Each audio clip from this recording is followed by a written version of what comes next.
Hi friends! Today we're going to read Caps for Sale, a tale of a peddler, some monkeys, and their monkey business.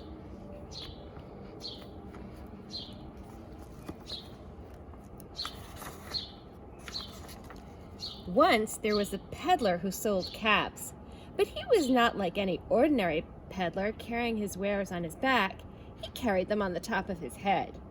First he had on his own check cap, then a bunch of gray caps, and then a bunch of brown caps, then a bunch of blue caps, and on the very top a bunch of red caps.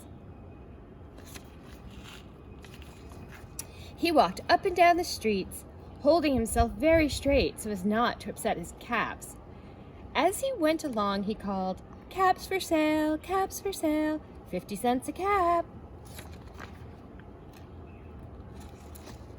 One morning, he couldn't sell any caps. He walked up the street and he walked down the street calling, "Caps for sale, 50 cents a cap."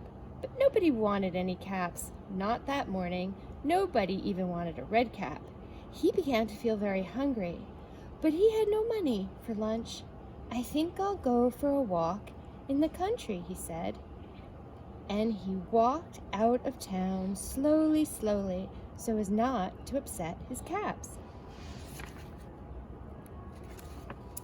He walked for a long time until he came to a great big tree. "That's a nice place for a rest," thought he. And he sat down very slowly under the tree, and he leaned back little by little against the tree trunk so as not to disturb the caps on his head.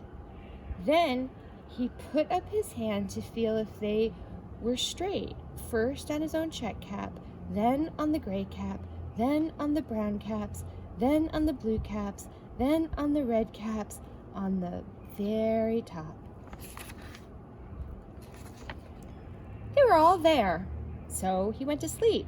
He slept for a very long time.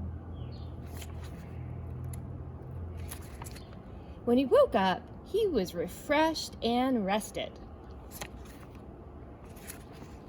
Before standing up, he felt with his hand to make sure his caps were in the right place.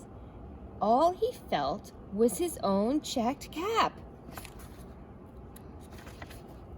He looked to the right of him, no caps. He looked to the left of him, no caps. He looked in the back of him, no caps. He looked behind the tree, no caps. He looked up into the tree, and what do you think he saw? What do you think?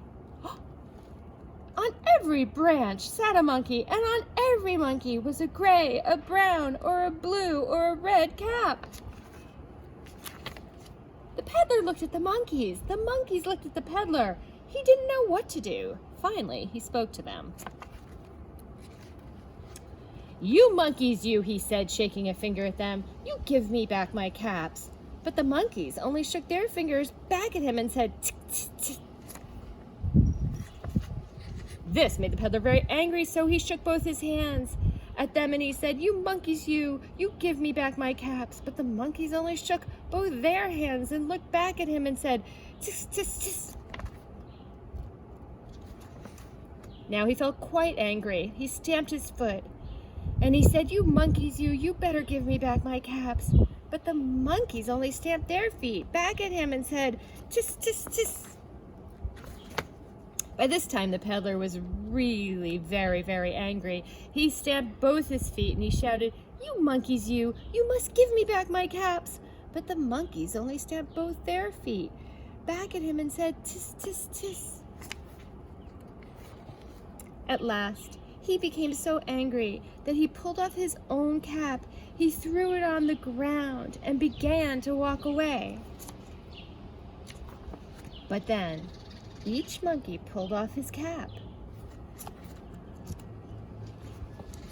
And all the gray caps, and all the brown caps, and all the blue caps, and all the red caps came flying down out of the tree.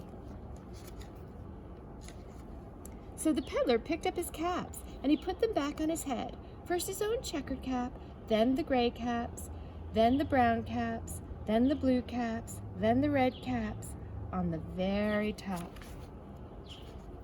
And slowly, slowly, he walked back to town calling, "Caps, caps for sale, 50 cents a cap." The end. Thanks for listening, friends. I hope you enjoyed the story. Did you see those monkeys? Tss, tss, tss, hoo, hoo, hoo, ha, ha, ha.